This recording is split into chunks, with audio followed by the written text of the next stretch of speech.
comme moi, depuis quelques années, je suis complètement dépassée, puis je suis nutritionniste, par la quantité de céréales à déjeuner disponibles sur le marché. Encore en fin de semaine, à l'épicerie près de chez moi, j'ai réalisé que dans le fond, on était rendu à une rangée complète de céréales à déjeuner. Donc oui, c'est très cool, là, ça met beaucoup de variétés. On répond au goût de monsieur, madame, tout le monde, clairement.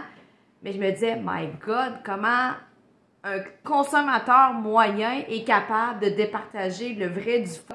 Donc aujourd'hui, j'avais le goût de tout tiller un petit peu sur ce monde-là qui est les boîtes de céréales à déjeuner pour que tu puisses faire la part des choses et choisir quelque chose qui est bon pour ta santé,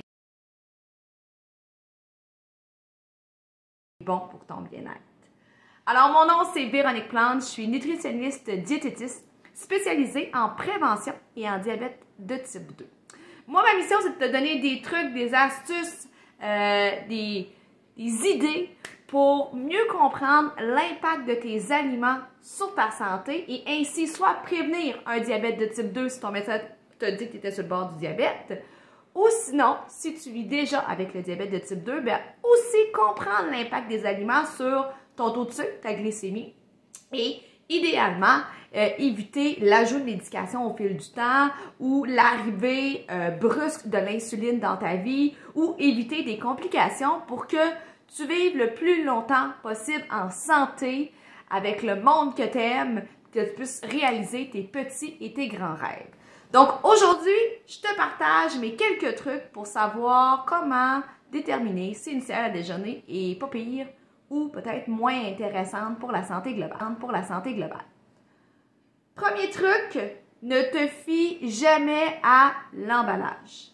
Le marketing alimentaire est là pour te faire vendre, pour attirer le regard et l'emballage est comme un peu une entrevue. Lorsqu'on passe une entrevue d'embauche, on veut mettre de l'avant nos bons coups, nos compétences, nos connaissances, nos aptitudes. Ben, la boîte de céréales, c'est un peu la même chose. Donc, on va dire, exemple, source de fibres.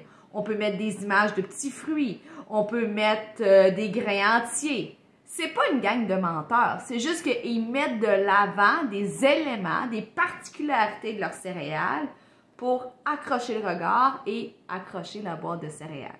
Ça donne aucune information sur la qualité nutritionnelle réelle de la céréale, de se fier juste à l'emballage. Donc ça, c'est un premier truc quand même très important.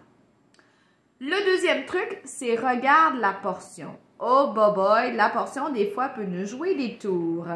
Donc si tu regardes ici, la valeur nutritive, excuse-moi, je suis du côté anglais, c'est marqué pour une tasse.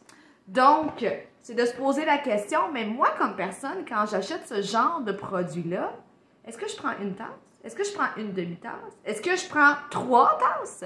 Peu importe la réponse, c'est important de se poser cette question-là parce que ça va influencer l'analyse du produit, bien évidemment.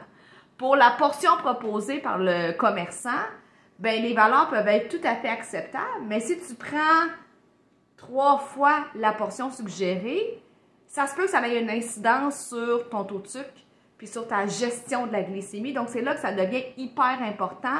Le but n'est pas de se culpabiliser. Le but est de réaliser qu'est-ce que je fais réellement une fois rendu dans ma cuisine. Maintenant, troisième truc, la liste d'ingrédients. Plus la liste d'ingrédients est courte, mieux que c'est. Plus la liste d'ingrédients, quand je la lis, je sais ce que ça veut dire, c'est une bonne chose aussi. Donc, si la liste d'ingrédients est très longue, il y a plein d'agents de conservation, plein d'agents de saveur, tu ne sais même pas ce que tu es en train de manger, bien, pose-toi des questions, ça peut avoir un impact sur ta santé globale, c'est peut-être pas le meilleur choix. Donc, ça, c'est l'autre truc que je voulais te partager. Le dernier et non le moindre, c'est les fameux glucides. Je te rappelle que les glucides, c'est la grande famille des sucres. Donc, ça inclut tant le sucre naturellement présent dans une céréale que le sucre ajouté. Donc, les glucides, tu vas les retrouver encore une fois sur l'étiquette nutritionnelle. Donc, ici, pour une tasse, à la ligne glucides, je ne sais pas si tu vois bien, là, on est à 25 grammes de glucides. Je te rappelle qu'une portion de produits céréaliers, si tu as appris le calcul simple des glucides, donc je sais que c'est pas pour tout le monde ce que je dis là, mais c'est après l'équivalent de une portion et demie de produits céréaliers. Ça veut dire que si tu prends l'équivalent de une tasse de cette céréale-là, tu prends l'équivalent à peu près de une tranche de pain et demi. Ça va? Donc ça, c'est pour ceux qui savent faire le calcul simple des glucides. Si ça ne te dit absolument rien, panique pas, écoute-moi encore. J'ai 2 autres éléments pour t'aider malgré tout à faire un bon choix de céréales. La ligne fibre et la ligne sucre sont primordiales. Plus il y a des fibres dans un produit, plus ça va ralentir, éviter les grandes fluctuations de sucre.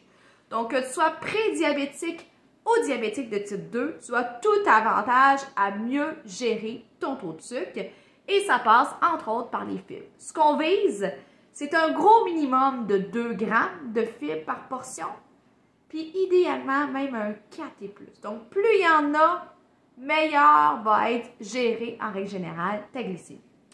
L'autre élément aussi qu'il faut considérer, c'est le sucre. Quand tu vois sucre sur l'étiquette nutritionnelle, sur le tableau, excuse-moi, ça fait référence tant au sucre ajouté dans le produit, ou sinon, ça fait référence au sucre naturellement présent parce qu'il y a des fruits dans le produit. Donc, si tu achètes des céréales qui n'ont pas de fruits ajoutés dedans, idéalement, on veut avoir grosso modo 5 grammes et moins de sucre. S'il y a des fruits dans les céréales que tu achètes, on ne veut pas dépasser 10 grammes de sucre par portion. Donc, si on résume, fie-toi pas sur l'emballage. Attention à la portion, pense vraiment à toi, la portion que tu prends réellement. Donc, si tu prends le double de la portion suggérée, n'oublie pas de doubler la quantité de glucides, de doubler la quantité de fibres, de doubler la quantité de sucre pour bien faire ton analyse. Regarde la liste d'ingrédients. Plus elle est courte, mieux que c'est. Ou sinon, si elle est longue, tu devrais être en mesure de comprendre la majorité des ingrédients utilisés dans la recette. Regarde les glucides, la ligne de glucides totale si tu sais comment calculer les glucides par l'aide du nutritionniste. Si tu n'as pas appris ça, attarde-toi aux fibres et au sucre. Les fibres, 2 grammes et plus, puis idéalement même 4 grammes et plus.